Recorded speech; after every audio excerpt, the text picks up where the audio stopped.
Hi everyone, it's Vicky here and welcome back to another project. I will be sharing a new mixed media tag today and I'm focusing on these wooden shapes. I have already shared one tag using the girl on top of the books, but I will be sharing 4 of them all together. If you haven't seen that video, I will link it down below, and today I'm focusing on the typewriter. So I'm starting on my tag and I will be combining that pale pink and ivory for the background. I am working on a tag that is about 4 by 5 and 3/4. This is an old product and discontinued. I get a lot of questions about these tags. I still have a couple of them and then they are all finished. I will start using my very own tags that I create with cardboard. So for this tag I want to go very soft and pale. I'm starting with ivory and pale pink. I'm combining those two colors directly on top of my tag just to get rid of that blank white space, and I'm going for a soft background with copper details. So after I apply the first layer of color, I'm going to go ahead and do some stamping. This stamp set is a new one from my collection. It's called Inspiration and I'm using the text stamp from it. I am doing the stamping without a stamping block so that I don't get a full block of text. I just want that to look more organic. And I'm stamping with my dye ink and the color is raspberry. I will just stamp here and there really randomly. At this stage I don't know where my focal points are going to fall. I just play layer by layer and having fun. Now dye ink doesn't dry instantly, which gives me a few seconds to apply embossing powder if I want to. Which means that you can do heat embossing technique even if you don't have an embossing ink. So I'm just going to apply that powder here and there. I'm not trying to cover up all the stamping that I did. So I want to have areas where you can see the text in raspberry and other areas where it picked up that powder and it is now copper and shiny. So I'm going to bring in my heat gun and just melt all the powder. I know that it is difficult to see on camera what I'm doing and where the plain text stamp is and where the embossed is, but I hope you will see the variation on the close-up photos that I put at the end of this video. Now let's add some more visual texture. For that I'm just swiping my dye ink pad on my glass mat. I'm going to add some water and with a thin brush I'll just add some splatters on the background. Splatters always just give that artistic look and kind of brings everything together.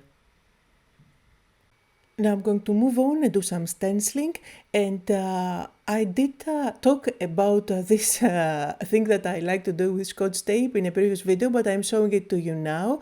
I'm just using Scotch tape to mask off areas that I don't want to transfer on my project. So here I want the branch, I don't want the letters or the loose leaves and the butterflies, so just mask them off.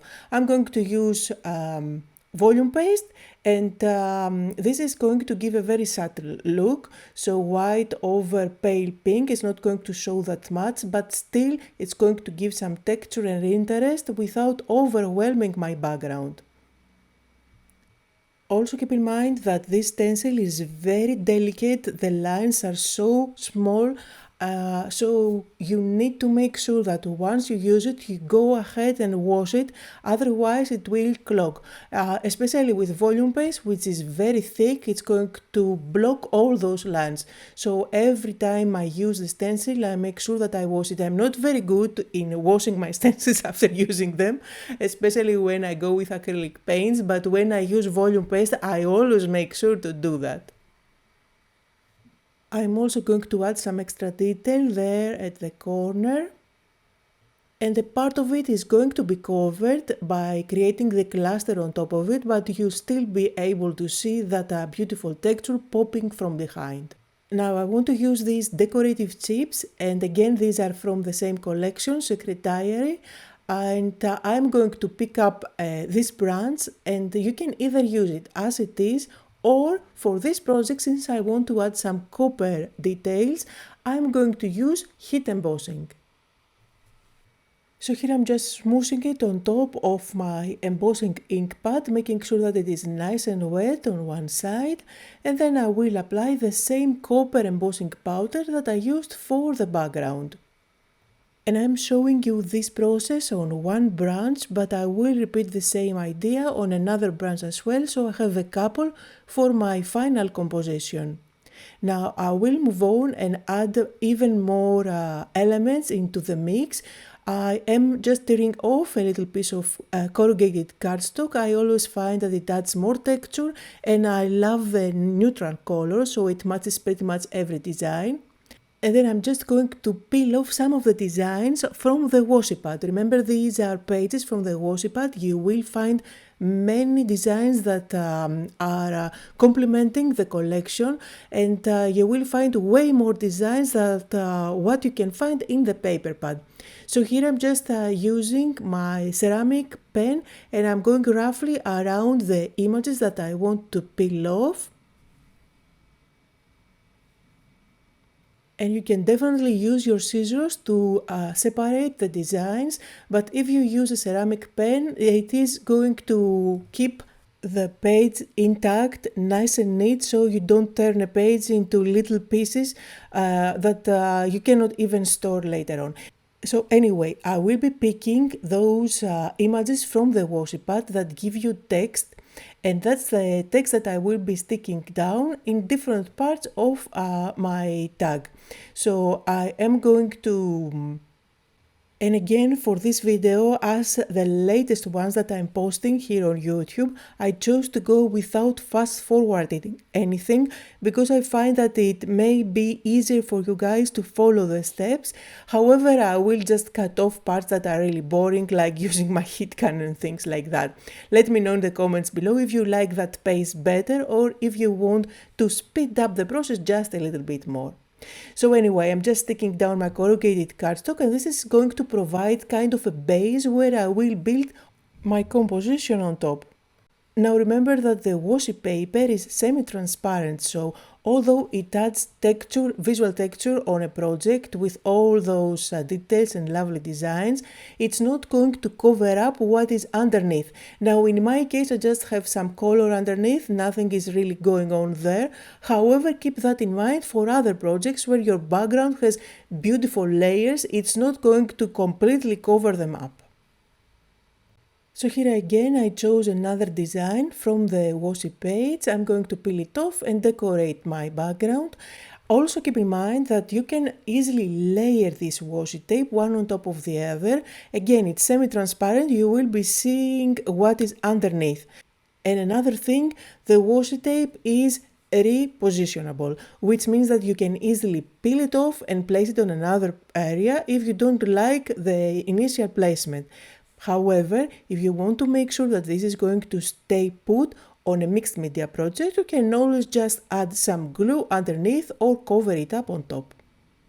Now I brought in one of the 12 by 12 paper pads. Now I brought in one of the 12 by 12 pages and I'm just trying to find something that I can build my cluster with. There are many different images that you can cut out. I'm going to cut out a few of them so that I can play with them, decide how the composition is going to look like. And I usually go ahead and cut out way more than I'm actually going to need so that I get the opportunity to play around, decide what fits my composition, and then I just put the rest aside for the next project. So here you can see that I have cut out some of the tickets, a couple of those images to build my composition, a little flower, so I'm ready to start sticking everything down. I always like to do some inking on the edges. This always makes kind of disguise any imperfections on the fuzzy cutting, and I don't want this to look vintage, so I am just slightly inking up the edges to get rid of that white edge without overdoing it with brown.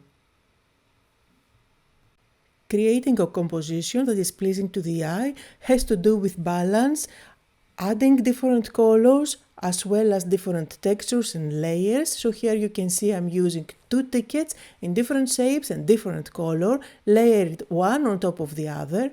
And the idea is to have many layers where you can still see some of it peeking from behind, but you don't have to make sure that everything is visible. Don't worry too much if you cover up a big part of what is underneath. It still lives on your page, and I always say it's just paper. Just free yourself from that anxiety.